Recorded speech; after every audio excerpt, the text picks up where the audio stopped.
Hello, आप सभी लोगों का स्वागत है लाल गोली चैनल में।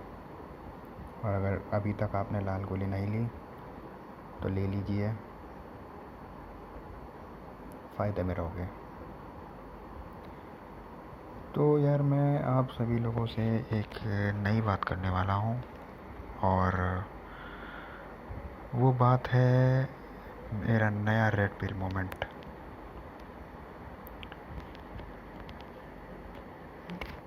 क्या हुआ कि कुछ दिनों से मेरे पेट में दर्द चल रहा था, तो मैं इंटरनेट पे देखा।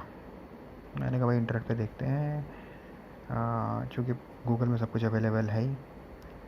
बचपन से हमें पता है बॉडी पार्ट्स कैसे काम करते हैं और किस किस बॉडी पार्ट की क्या क्या फंक्शनिंग है, ये तो हम सब जानते ही हैं। तो सिंपल मैंने गूगल सर्च किया, यूट्यूब में वीडियो देखे, और एक तो रिसर्च पेपर भी पढ़े कि मुझे क्या हो सकता है। तो उसमें कई सारे ऑप्शंस थे। हो सकता है मेरे को मसल पेन था, या हो सकता है मेरे लंग्स में पेन हो, या हड्डियों में पेन हो, या मेरे पेट में, यानी कि जो सैक होता है हमारा, या इंटेस्टाइन में पेन हो सकता था, या पेनक्रियास में पेन हो सकता था, या हार्ट में पेन हो सकता था, या कोई ग्लैंड जिसमें मेरा पेन हो रहा था। तो ये सब मैंने ऑप्शन देखे, ट्राई किए कि भाई क्या क्या मुझे सिम्टम्स हैं क्या नहीं। तो उस पर मुझे कई सारे ऑप्शन दिखे, और फिर मैंने देखा कि जो मेरा स्टूल था वो ऑयली निकल के आ रहा था, यानी कि जो फैट्स जो मेरी बॉडी में थे वो डाइजेस्ट नहीं हो रहे थे।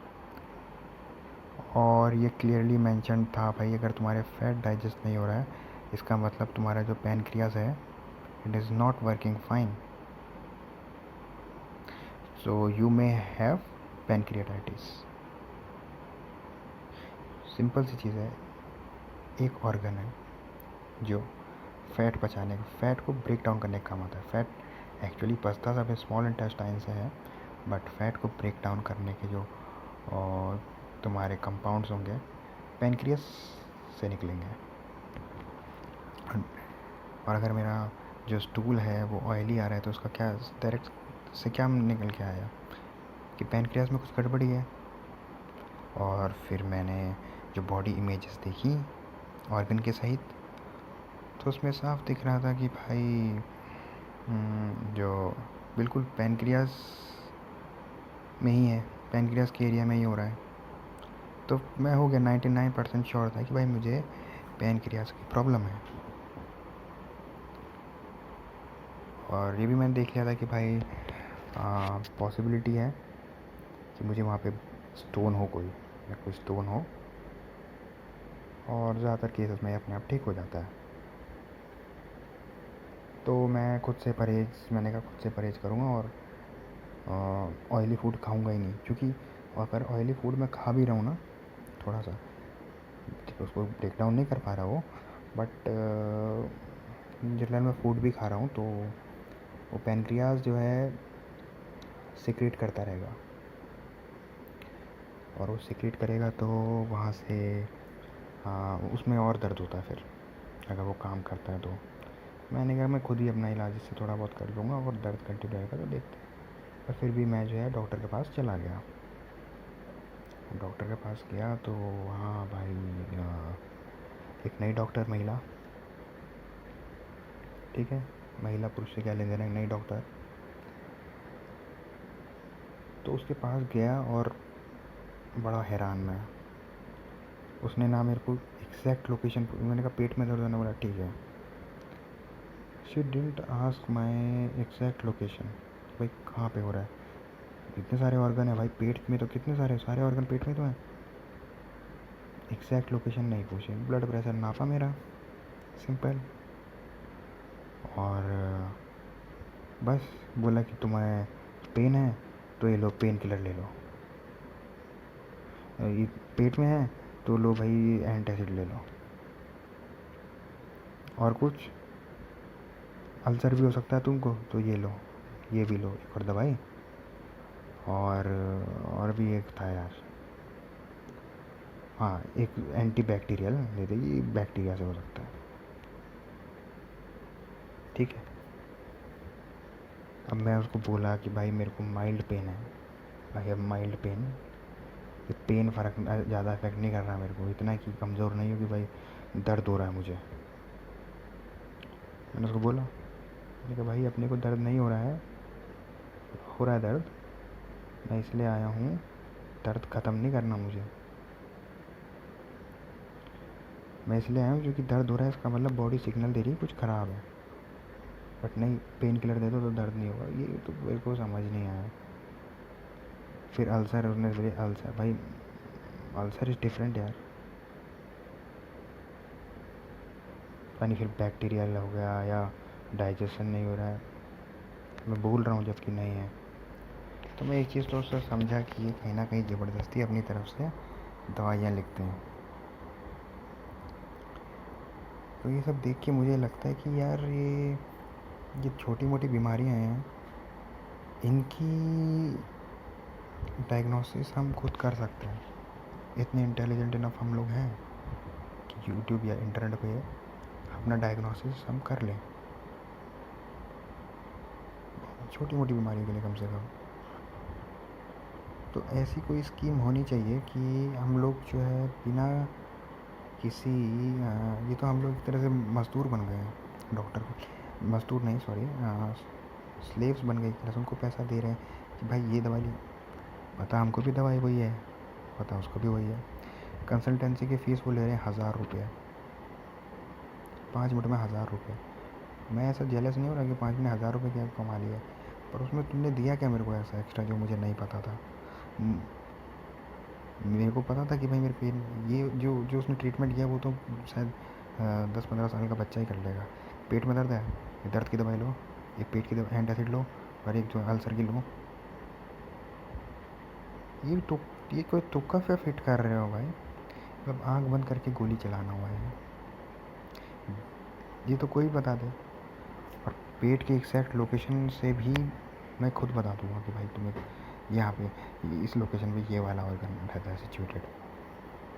इतना भी इंटेलिजेंस नहीं था। और उसमें 1000 रुपये जो है कंसल्टेंसी फ़ीस ले रहे हैं। मैं तो एक गरीब आदमी का देगा 3000 रुपये कंसल्टेंसी फ़ीस। कंसल्टेंसी मतलब दवाई का अलग है, दवाई भी उनकी खुद की खोली हुई है।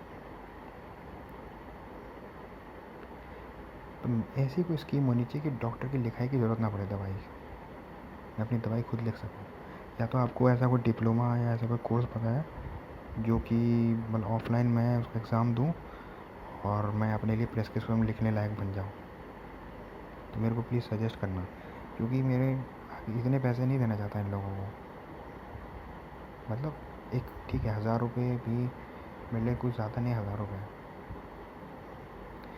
पर एक वैल्यू 1000 रुपये वाली मिलनी चाहिए कि नहीं मिलनी चाहिए, डायग्नोसिस अच्छे से होना चाहिए कि नहीं होना चाहिए, पहले मुझे ये बताओ।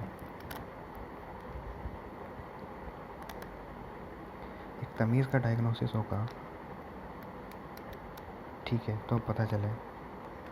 अब उसने लिख दिया भाई MRI स्कैन बाद में कराना होगा अगर अभी ठीक नहीं हुआ। इसमें नई बात क्या है भाई, मेरे को ये पता है कि नहीं ठीक हुआ तो इसका मतलब या तो पेट में कोई लंप है, पैनक्रियास पे कोई स्टोन आ गया है, या कोई डैमेज हो गया है, तो MRI स्कैन करवाना पड़ेगा। उसमें तुमने मुझे नई बात क्या बताई, मतलब ये 600 रुपये, 1000 रुपये, 3000 रुपये, ये सब क्यों ले रहे हो तुम लोग।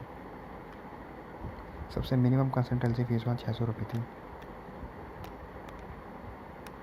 और वो भी ऐसे जो कि जिन्हें कुछ नहीं आता है। तो मुझे प्लीज़ सजेस्ट कीजिए आप कि कोई ऐसा कोर्स है कि नहीं जिसमें मैं अपना प्रेस्क्रिप्शन खुद लिख सकूँ, मतलब दवाई का, और छोटी मोटी बीमारी में खुद ही केमिस्ट के पास चले जाऊँ और ले लूँ अपना सामान। क्योंकि ऐसे ये तो लूटने वाली बात हो गई। उस गरीब आदमी को देख के मुझे बहुत दया आ रही थी। 3000 रुपये में कंसल्टेंसी, वो भी मतलब एक लोकल हॉस्पिटल भी क्या बोलूँगा उसको, क्लिनिक। और ऐसा मेरे को ज़्यादा वो लग भी नहीं रहा था वो डॉक्टर 3000 वाला। पता नहीं दोस्तों क्या सीन चल रहा है, बहुत ज़्यादा लूट मार फैली हुई है। लूट मार से थोड़ा बचना प्लीज़, मुझे सजेस्ट करना यार कोई एक ऐसी कोई स्कीम हो तो, कि मैं अपना प्रेस्क्रिप्शन खुद लिख सकूँ। मैं इंटरनेट पे भी सर्च करने वाला उसको, मिल गई तो फिर मैं अभी उसका एग्ज़ाम अगर कुछ होता हो तो मैं उसको दूँ, क्योंकि बहुत ज़्यादा हो रहा है।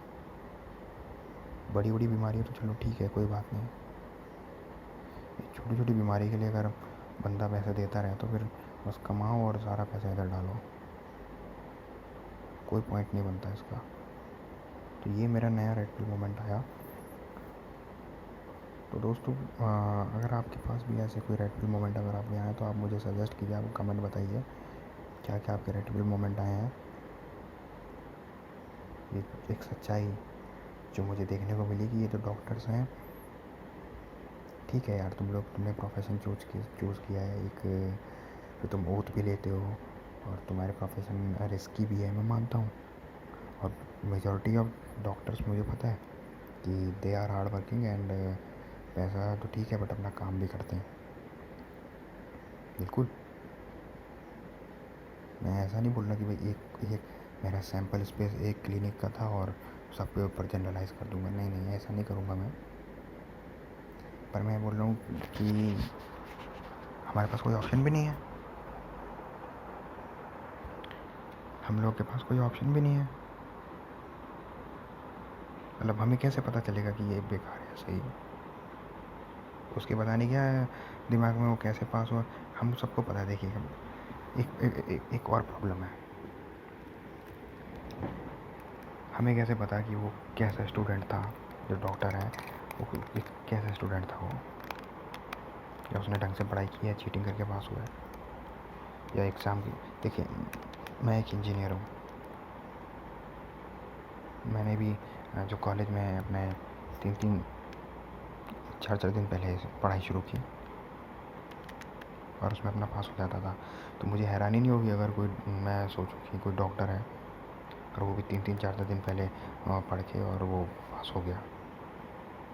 अपना तो फिर भी इंजीनियरिंग फील्ड है और एक एक सब्जेक्ट में ही अपनी एक पूरा कैरियर निकल आ जाता है ना। बट डॉक्टर की लाइफ है वो, डॉक्टर का बिल्कुल लाइफ एंड डेथ की बात हो जाती है, तो उसमें तो क्वालिटी क्वालिटी बंदा चाहिए भाई। जानता हूँ कि इन लोगों ने भी ढंग से पढ़ा नहीं होगा, बट एक क्वालिटी होनी चाहिए बंदे के पास, रिस्पॉन्सिबिलिटी की, भाई तुम जान का खतरा ले रहे हो। उस हिसाब से मैं देखूँ तो 1000 रुपये ज़्यादा नहीं है, बट एक प्रॉपर डायग्नोसिस कौन करेगा। पूरा मैं रिसर्च घर में करके आया हूँ, 2 दिन में मेरी रिसर्च जो है वो तुम्हारी पूरी नॉलेज से ज़्यादा कैसे हो गई, मेरे को ये बताओ। ऐसा तो ना हो ना, तुम्हारी नॉलेज जिस फील्ड में तुम हो, तुम डॉक्टर हो और एक बंदा है जिसको डॉक्टर के बारे में कुछ नहीं पता, उस फील्ड के बारे में कुछ नहीं पता, 2 दिन रिसर्च करता है और तुमसे ज़्यादा उसको ज्ञान हो जाता है। तो ये बेवकूफ़ी मत करो आप, थोड़ा सा सेल्फ रिस्पेक्ट रखो और थोड़ा सा कंपैशन रखो, थोड़ा एम्पैथी रखो दूसरे लोगों के साथ। और कुछ नहीं तो जितना पैसा मिल रहा है उसको भाव तो चुकाओ यार, ठीक है। तो मैं डॉक्टर से बोलना चाहता हूँ कि मुझे पता है ज़्यादा डॉक्टर ऐसा नहीं है, बट ये स्कैम हो सकता है, इस टाइप के स्कैम भी चल रहे हैं। मैं तो फिर भी समझता है, तो मुझे पता है कि भाई क्या है क्या नहीं है। ज़्यादातर लोग यानी कि पढ़े लिखे भी, मजदूर गरीब हो तो उसको तो बेड़ा ही कर गया, उसका तो कुछ हम कह ही नहीं सकते, उसको तो कोई भी चूतिया बना रहा है उसको, हर कोई। खुद भी चूतिया बनने के लिए पैदा हुआ है वो, हर कोई उसकी ले रहा है, ये गलत है। ये नहीं कि वो गरीब है, बेवकूफ़ बेचारा मासूम है, तो तुम जो है नहीं ये गलत है भाई। पर हाँ, मैं इस चीज़ के लिए भी एग्री नहीं करता भाई, गरीब है तो उसका फ्री में इलाज करो, नहीं ये ऐसा नहीं करना है। हाँ, पर ये नहीं कि तुम उसको ये तो तुम अंडर डायग्नोसिस कर रहे हो या ओवर डायग्नोसिस कर रहे हो। ये मत करो ना। अंडर डायग्नोसिस का क्या है कि मतलब तुम जो है उसको ठीक भी नहीं कर रहे, उसको लग रहा है तुमने उसे ठीक कर दिया है, उसने पैसे कम दिए बट ठीक भी नहीं हुआ तो कोई फ़र्क पड़ा नहीं। या तुम उसको ओवर डायग्नोस कर रहे हो, तुम बोल रहे हो कि तुझे ये भी हो सकता है, ये भी हो सकता है, ये ले, सब ले ले तू। अरे भाई उसको है ही नहीं यार, तुम उसके इतने पैसे क्यों खर्च करवा रहे हो? ये गरीबी से फिर वो और बीमार होगा। गरीबी से बढ़िया तो मर ही जाए। जितनी तड़प तड़प के, एक तो गरीब है, दिन की दिहाड़ी बचा रहा है, ठीक है, दिन की दिहाड़ी में से पैसे बचा रहा है, फिर तुम बोल रहे हो ठीक होने आ जा, तो यहाँ पे खर्चा ले ले, तू ये भी करवा ले, ये भी करवा ले। सही नहीं है यार ये मॉरली। मैं मानता हूँ कि भाई जिस चीज़ में जितना पैसा लगेगा उतना लगना चाहिए, है ना। जिस चीज़ में जितना पैसा लगेगा उतना लगना चाहिए, बिल्कुल मैं मानता हूँ उसके बारे में। पर ये चीज़ गलत है कि तुम उसको एक्स्ट्रा बोलो कि भाई ये भी करवा ले, ये भी करवा ले। थोड़ा सा ह्यूमैनिटी दिखाओ। ह्यूमैनिटी में अगर विश्वास नहीं रखते हो तो कम से कम एम्पैथाइज तो कर लो यार। उस लाइफ की सिचुएशन थोड़ा देख लो आप। उसको उतना ही ट्रीटमेंट दो जितना रिक्वायर्ड है, बस मैं ये कह रहा हूँ। पैसा जितना लगेगा तो ठीक है, हम ये नहीं कह सकते कि आप पैसा कम लो, फिर जो है क्वालिटी ऑफ ट्रीटमेंट और कम हो जाएगी। जितना पैसा है उतना क्वालिटी ऑफ ट्रीटमेंट रखो, और please do not force them to buy expensive things, expensive medicine please prescribe मत करो जस्ट बिकॉज तुम किसी से अलाइंड हो। और आप लोग भी थोड़ा सतर्क रहिए डॉक्टर से, ढंग से देखना कि डिग्री विग्री ढंग से है। आजकल बहुत सड़क छाप है और डिग्री भी ऐसी मिल जा रही है, चक्कर तो यही है। फेक इतना बढ़ गया ना दुनिया में, थोड़ा संभल के जियो आप। और मैं बात करूँगा इंश्योरेंस, हेल्थ इंश्योरेंस, ये सब के बारे में बात करूँगा मैं आगे, क्योंकि बहुत शिकायतें मेरी अभी है।